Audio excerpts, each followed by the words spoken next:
Let's wait for another 1 to 2 minutes, then I will be starting off with the class. Is my voice audible? Yes, Yes, ma'am. ma'am.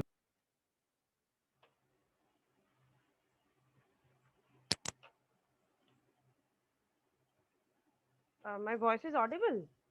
Yes, ma'am. Is it slow? No, ma'am. Good morning, ma'am.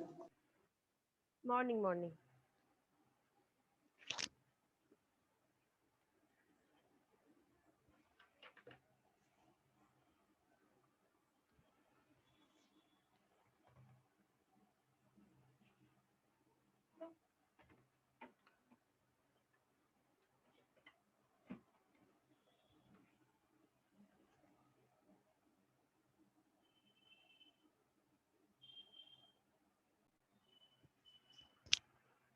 Okay, so the whiteboard is visible, right?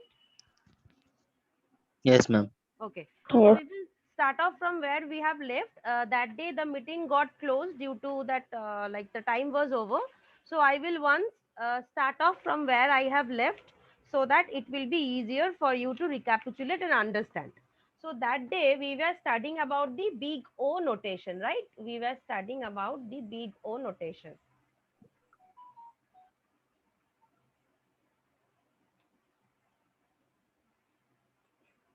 And in big O notation, we just learned that if there is any function fn which is always lower bounded by another function, হ্যাঁ আমি একটু ক্লাসে আছি পরে কথা বলছি, there is always a function fn which is guided by another function that is bounded by some other function, such that there exists a positive constant c and there exists a positive constant n0, such that for one particular value of n0, that is for other values of n which are greater than n0, this equation will always be true, right?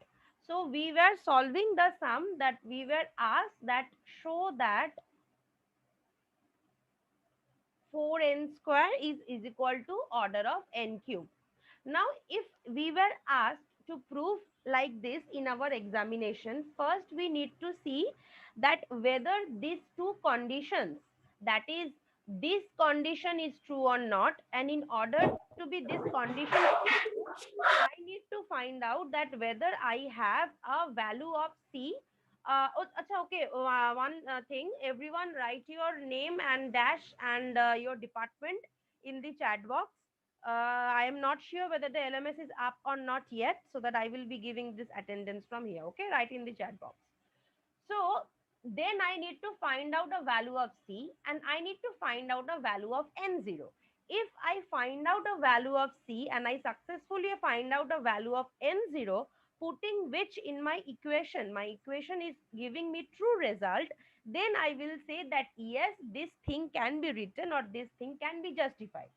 So my equation was I needed to prove that this is my thing. So I will consider this to be my Fn and I will consider this to be my Gn. Only this, order of Gn. The equation was order of Gn. So I will write my equation like this. Right? So since I need to find the value of C, I need to keep this side free so that I will do all the permutation combinations. That is, I will take whatever is written in this side, I will take it to this side so that I on this right side I can only have the constant c, so that it is easier for me to find out the value of this constant. So if I do that, so this side I need to keep it free of n cube. So if I divide this side by n cube, then only I will be left with c, that is free of any other integers. So this side also it is divided by n cube, this side also it is divided by n cube. So if I divide the entire relationship by n cube, 0 by n cube will give us 0, 4n square by n cube will leave us 4 by n, and cn cube by n cube will give us c, right? So now I have got this as my equation. So I have getting a idea that if my value of c is greater or equal to this equation, then I will have positive constant values for C. Now, if I take the value of n to be 1, so 4 by n, this equation will be converted to 4 by 1 and it will give me 4. If I take the value of n to be 2, so 4 by 2 will give me the equation 2. If I take n to be 3, so 4 by 3 will give me Mom, 1 point something like this. So I am seeing that when I am increasing the value of n from 1 to 2 to 3, my overall value is decreasing. So this cannot be. So I need to take this value of n. Why? Because for this value of n, this equation had the largest one, right? So my value of C will be the value when I put n to be 1. So when I put n to be 1, my C becomes 4, and since n is equal to 1, so n0 has been derived as 1. So I got one positive constant value of C, I got another positive constant value of n0, and I started assuming that this equation is, it is like acceptable. If I am putting it in the equation in the form of Bigot notation, it is acceptable.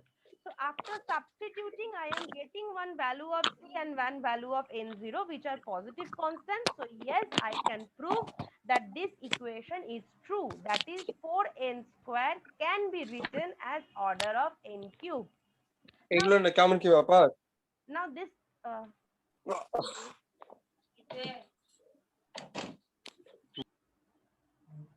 now this thing you may be surprising to see that I have written it as 4n square. So I could have just taken as order of n square. 4n square will give me order of n square. Then why am I writing n cube?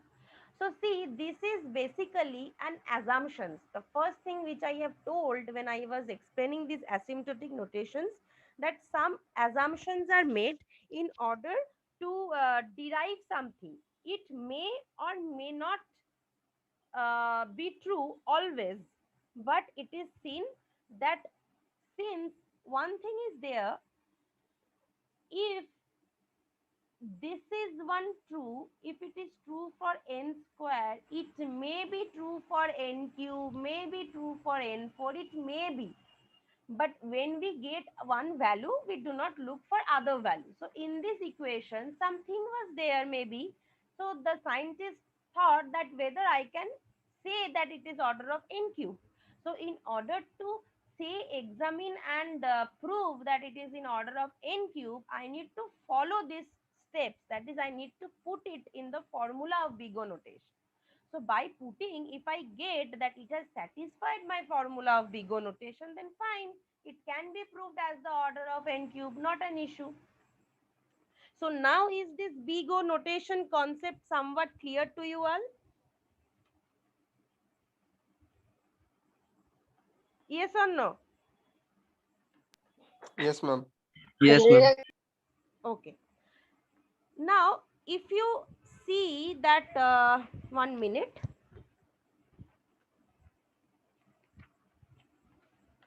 Now, this Bigot notation, it has a lot of categories. Like categories, we mean, suppose there is constant time algorithms which runs in order of constant time. There are linear time algorithms which runs like this. There are logarithmic time algorithms which have this type of complexities. There are polynomial time complexity algorithms which will have the value of like this, where k can have value always greater than 1. Then there can be exponential type of algorithms for which there be something like this. So this is constant, this is linear, this is logarithmic, this is polynomial, this is exponential. So whatever the format of equations will come, likewise we will be computing and we will be describing our big O notation or big omega notation or big theta notations like this. Okay. So suppose if my value of n is, suppose my value of n is 1, then what will be the value of order of 1? 1. What will the value of order of n? I will put 1 in place of n, 1. What will be the value of order of log n? Log 1 is 1, so 1. What will be the value of order of n to the power k? So if the value of k is 1, n to the power 1 is 1. So like this. So these are the formats which we have got over the years of thesis, that if there are polynomial equations, it generally takes this form. It is if of exponential equations, it generally takes this form. If it is of logarithmic ma'am equation, log 1 0 होगा ना? log 1, 0 होगा ना ma'am? right. Sorry. So over the years, it is seen that if it is of this format, these are the formats generally used in order that when we put our equations, we get certain type of values. Now, depending on what value of n the user is providing, or the scientist or the research scholar he is taking, he will give somewhat values approximate to these values. But always it may not be the case, because this basic thing of abstract data type, it stands on the basis of assumptions. Few things are assumed. So assumptions or approximation values can never always be 100% right, but still we calculate it since we want to get a certain idea that what my values are. Okay. Now, if I am studying about this big O notation, I need to understand that there are some limitations also. For this big O notations, there are some limitations as well. What can be the limitations? The limitations are that it is very much difficult for many algorithms to analyze it mathematically. So this mathematical analyzation, it is easier for easier algorithms, but there may be many such algorithms which are developed over the years of time, or which are still in progress to be developed. It may not be so simply it cannot be so simply determined that it is in order of something. It may happen. And another thing is, this information, it may not be sufficient to calculate the behavior of an algorithm. So in the average case, it doesn't calculate the behavior. It will calculate the behavior in the worst case. So it definitely tells us about an idea about how my algorithm grows with the size of the problem, this input size. But it may not always determine that how much efficient my algorithm is. That means the programming effort which I am putting it may not always calculate, because I am always interested about this n value, right? N is the input size.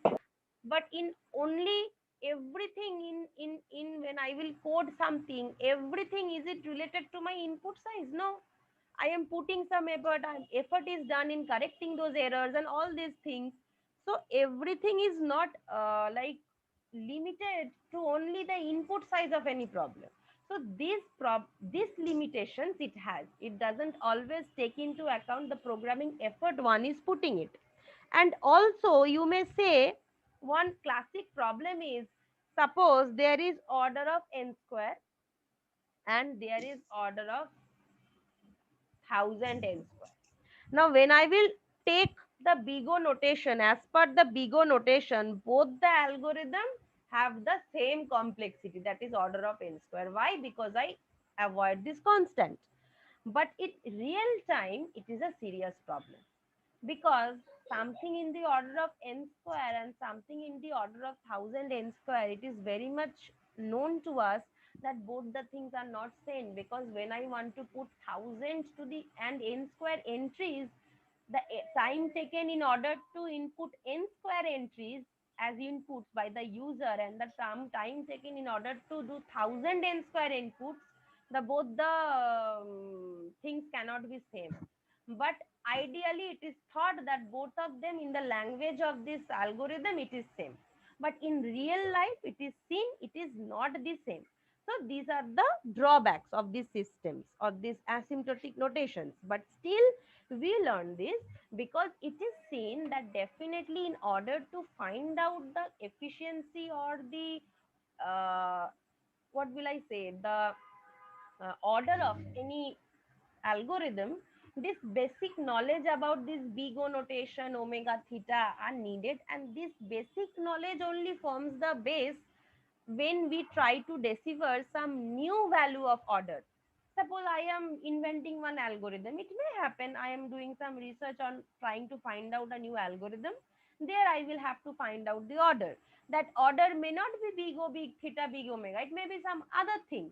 Okay. But I need to apply these basic formulas in order to find out. That is, these are the basic formulas. That is why instead of having these limitations, we are studying this topic. Okay. So is this thing clear?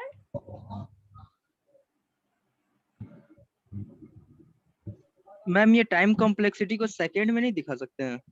है ना second में कैसे दिखाएगा? Second में एक programme कितना time लेगा execute करने में, ऐसा थोड़ी ना होता है सेकंड्स में. टाइम सेकंड में, इसलिए सेकंड में दिखाएगा, ऑर्डर में दिखाता है. तुम्हारे इनपुट साइज के ऑर्डर में हमेशा दिखता है. Then any type of algorithm, if you refer to any book, any thesis, anything, any type of algorithm, it will always be in the order of the input size. There need to be some relationship. Suppose तुम्हारा you have one algorithm, you have one program, it is a calculator to take real integers, and it will do the calculation according to the operator you use, and it will give you the output. Now suppose you are giving decimal values to that algorithm. Is it true? It should not be the case. Class This करता हूँ. calculator was built to work with integer values, whole numbers, and you are giving it some decimal values. But you are calculating that my algorithm is not working, but it is giving me some garbage values, some incorrect results. So you are calculating in basis of time. So should it be the case? It should not be the case. So the relation should always be with the input size which is defined. So input type, input size, everything needs to be matched. Whether I am giving the correct input or not, that needs to be also be checked. बस time कितना लेगा compiler run होने में, and कितना time लेगा नहीं लेगा, उससे हम लोग को आंसर नहीं होता है. We need to draw a formula, draw a relationship with all the things we do. So everything needs to be in place. Then only we decipher something. So this order should be in respect to the input we are giving. Input देने में time कितना लग रहा है घड़ी देख के, उससे नहीं पता चलेगा. That is not the basis of any knowledge. हाँ, ठीक है. So the next thing is omega notation. कौन अस्पताल में? मैम ये माइक ऑफ करवा दीजिए ना, बहुत आवाज आ रहा है. कर रहे.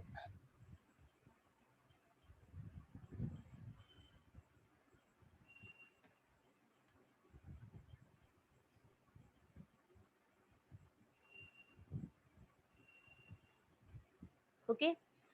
So just like we learned the big O notation, it gave me a tight upper bound. Upper bounds means it gave me the worst case scenario. That means in the worst case scenario, no input can take any time longer than this value, whatever we will get by doing the order of.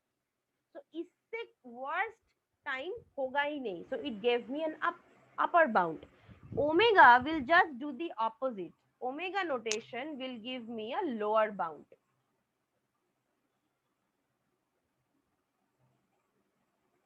And when I do the lower bound, I get the best case.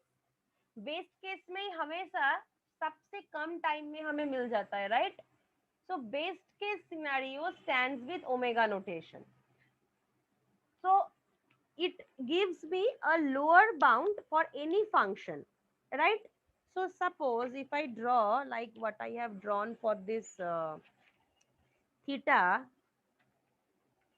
suppose I draw it for omega. Okay.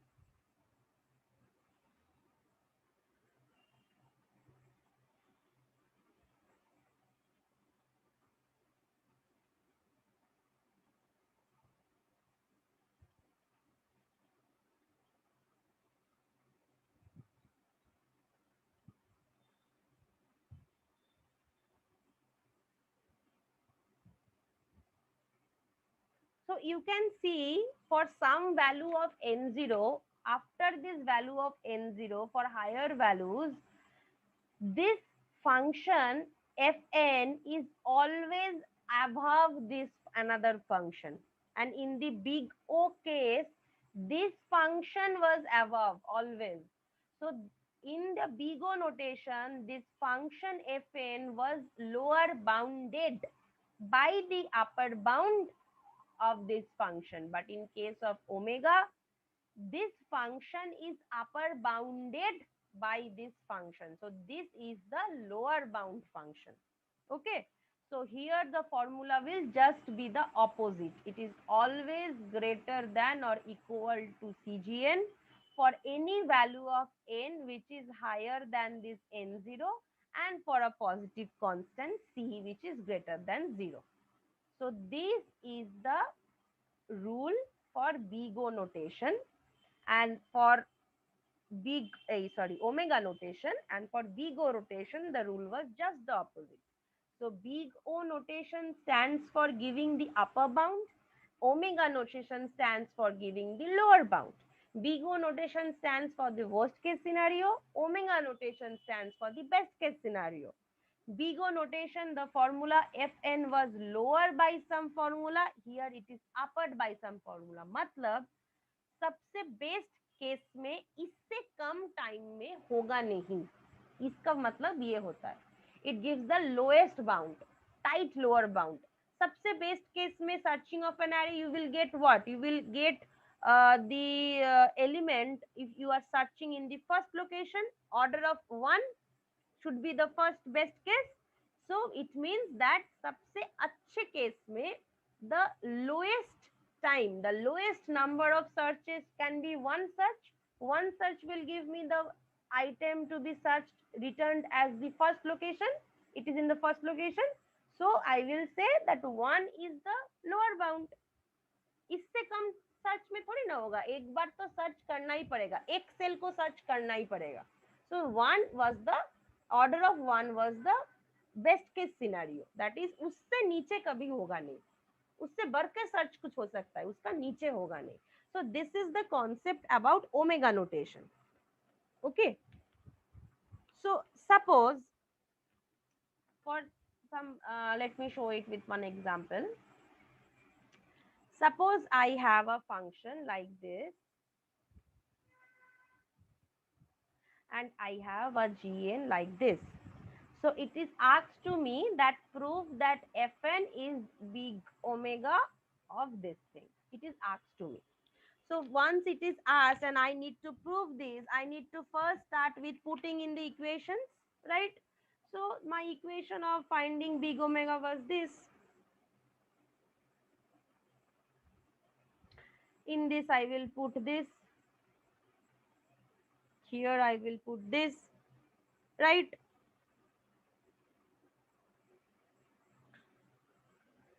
Then you tell me what can be probably the value of c and what can be the probably the value of n for this equation always to be true.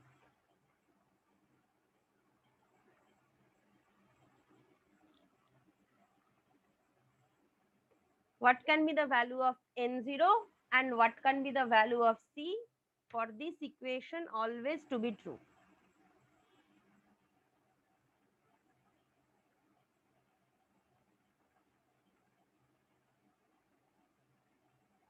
Anyone?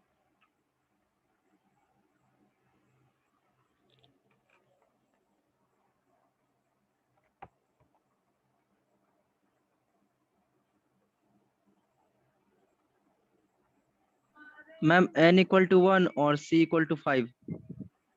N equal to 1 and c equal to 5. Fine. Anyone, anything else?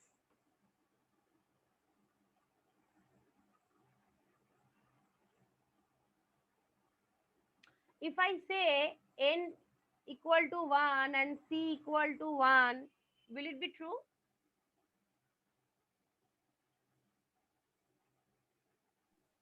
Yes, ma'am. It is true, na? So Yes, I will yes, ma'am. take the lower values. I won't be taking the higher values, na?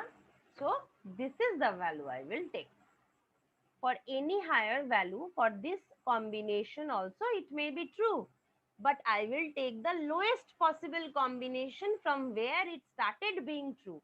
So if I put for the value of c to be 1, see this equation is always true. 3n plus 2 is greater than n, always true, it will hold. And if I put the value of n also to be 1, this equation will always be true, the lowest one. For higher values of NC, it will be true, it may be true, not an issue. The lowest value from which it started getting to is N1 and C1. So my N0 is 1, C is 1, which is positive constants, which is satisfying my formula, and also it is satisfying the formula of omega. So I can say that, yes, I can say that this function is in the big omega notation of n.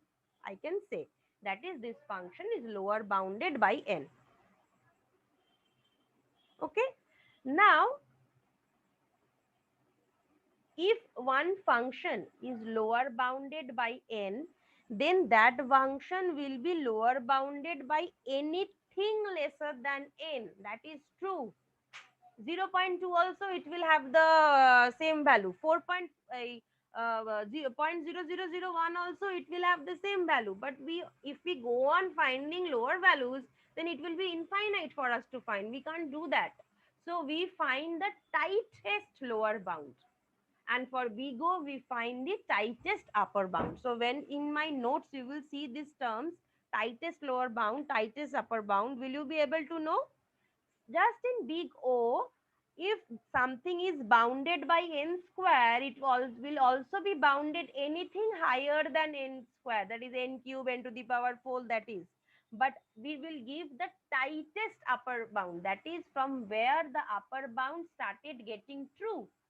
And for here, big omega, we will give the tightest lower bound, that is from where the lower bound started getting true.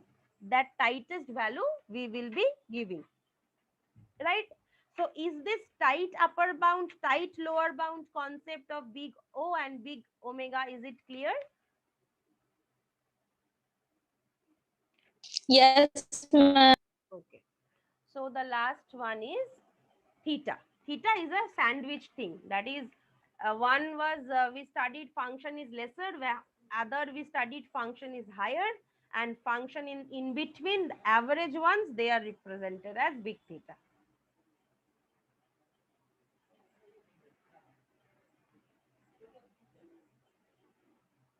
Okay. So suppose my graph will be something like this. I have one function that is like this. This is one. This is another. Suppose this is C1 Gn. This is C2 Gn. And in between there is a function like this, Fn. So I will say for some values of n0 and some value for some values of constant c1, c2 which are greater than 0, this function is lower bounded by one function and upper bounded by another function. So this function, it is lower bounded by c2 gn and upper bounded by c1 gn, right?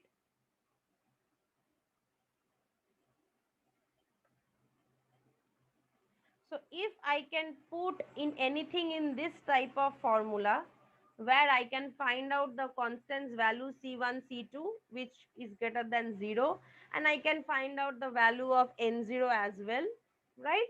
So if these are true, I can prove, and I can put my equation, and I can, on putting this suitized, I can substitute and find these true values. Then I will say that yes, this for this equation I may write that it follows the big theta order.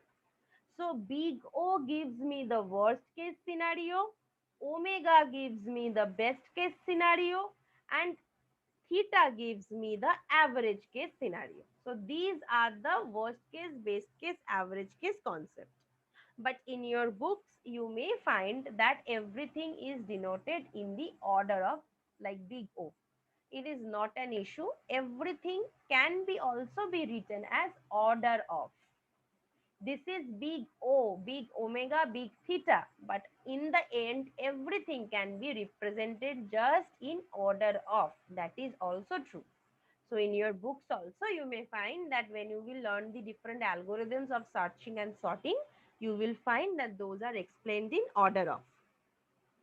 So, and one thing more, can anyone say that in real life, in practical life, you are interested in which of these case? Best case, worst case or average case? Best case ma'am. Nahi, average. nahi. We are Worst always case. interested in worst case. Now, Worst why case. is that? I will find out. I will tell you. Whenever we are interested in something, you first see what is the worst case scenario. Matlab, if you are inventing one algorithm, you will have to find out what is the worst case possible time this algorithm can take. So if the worst case is acceptable to the client, then only I will say my algorithm is good. Why?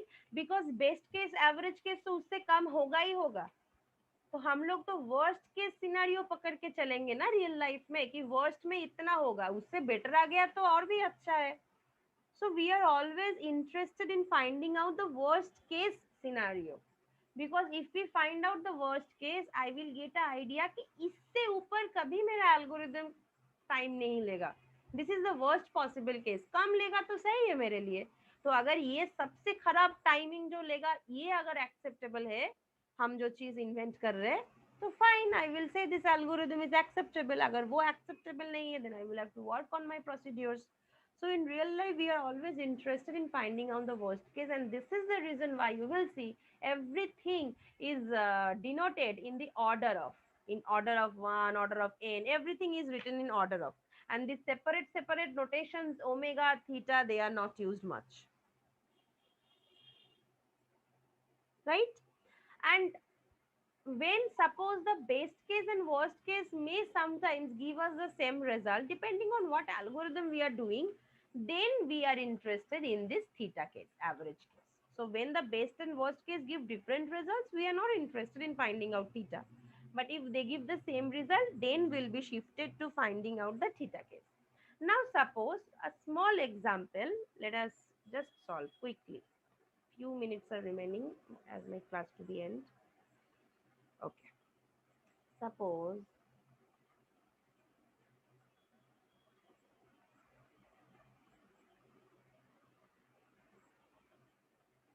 this is my array. I am doing a searching of an element. So if I do the search, I want to say search 5. How many times will it be searched? 1. One One. time. So how many comparisons? Only one, right? So this is the best case possible time, that one comparison, and I will denote my best case like this. If I say that search 10 or search 11, how many comparisons will it be required? 6. 6. 6 or 7. So it is equal to the number of elements I have, right? So the worst case will give us order of n, right? And the average case, what will it give us? Order of?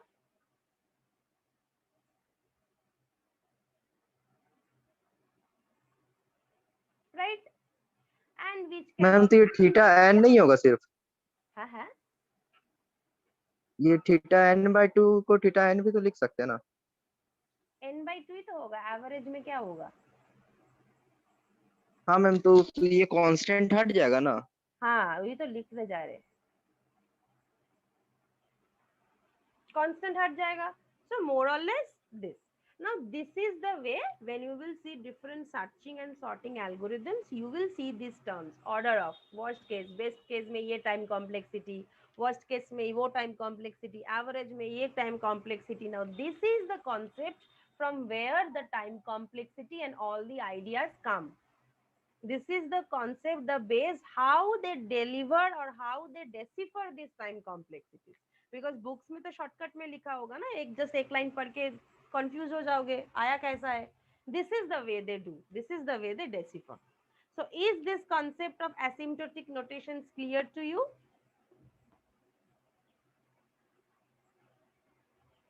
Yes ma'am.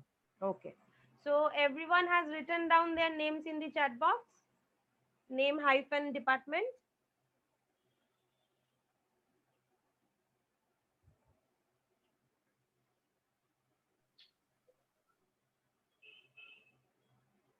Okay. So I will stop this class today and we will meet in the next class and we will start with a new chapter or new topic in the next class. So this chapter is finished, that is introduction to data structure and then studying the different asymptotic notations which was there in your module 1, and with the next part of module 1 we will move on to, we will start it in the next chapter or next class. Okay. So thank you so much for attending. Thank you.